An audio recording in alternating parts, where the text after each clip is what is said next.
Hi, I'm Becky Streepy from Glue and Glitter, and today we're going to make my super easy, super delicious air fryer butternut squash.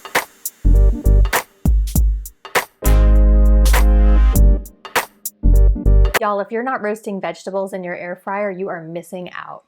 The air fryer roasts vegetables like a dream. They come out browned on the outside and tender on the inside in half the time that it takes in the oven. This butternut squash dish is a holiday recipe, but it's honestly easy enough to make even on like a busy weeknight. It's got earthy mushrooms and sweet dried cranberries with green onion and butternut squash, and it's just such a wonderful combination of textures and flavors. All right, y'all, let's get cooking.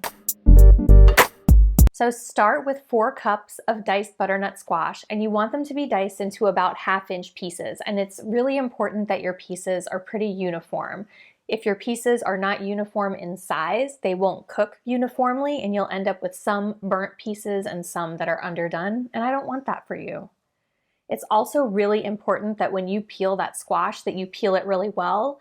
When you hit a butternut squash with a vegetable peeler that first time, a lot of times what'll happen is like the outer peel will come off, but you'll have that like light yellow inner peel still there. You want to keep peeling until you see that like bright orange, vibrant squash, because that inner peel is hard and it will not cook up properly in the air fryer. Once you've got your butternut squash peeled and diced, toss it into a big old bowl with sliced green onions.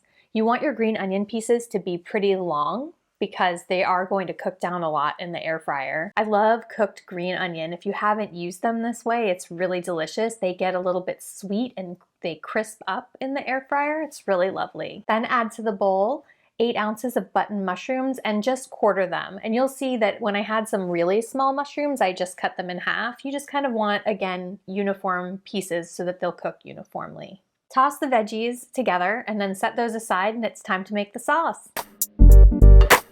This sauce is really easy. You make it right in your blender. You don't even need a ton of it because you just want to coat those veggies before they go into the basket. So grab your blender and add a tablespoon of olive oil, a tablespoon of balsamic vinegar, a tablespoon of soy sauce, a tablespoon of maple syrup, and 4 cloves of fresh garlic. Puree your sauce ingredients until you have a smooth mixture, and then pour them over the vegetables and just toss everything together until the vegetables are well coated. And now it's time to air fry. Transfer those veggies to your air fryer basket. You don't need to transfer any sauce that's left behind in the bowl because it'll just fall right through the holes, so don't worry about that. Then air fry it at 400 for 20 to 30 minutes. I know that's a really long cooking time range, but the amount of time it's going to take to cook is going to depend on a lot of things. The size of your squash pieces, because it's not like you took out a ruler to measure these. It's also going to depend on your air fryer. Different air fryers cook at different rates, and I don't want you to burn this, so I'm giving you a nice big time range. Every 5 minutes, you're going to stop, give that basket a little shake, and then check on your squash. And it's ready when the squash pieces are all fork tender. Once the squash is done, you're almost ready to serve.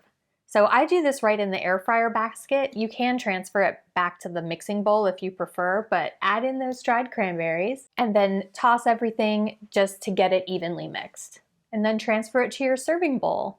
I like to serve these with a little bit of extra green onion on top because I just think it gives it a pretty pop of color, but you can also just serve it as is without a garnish.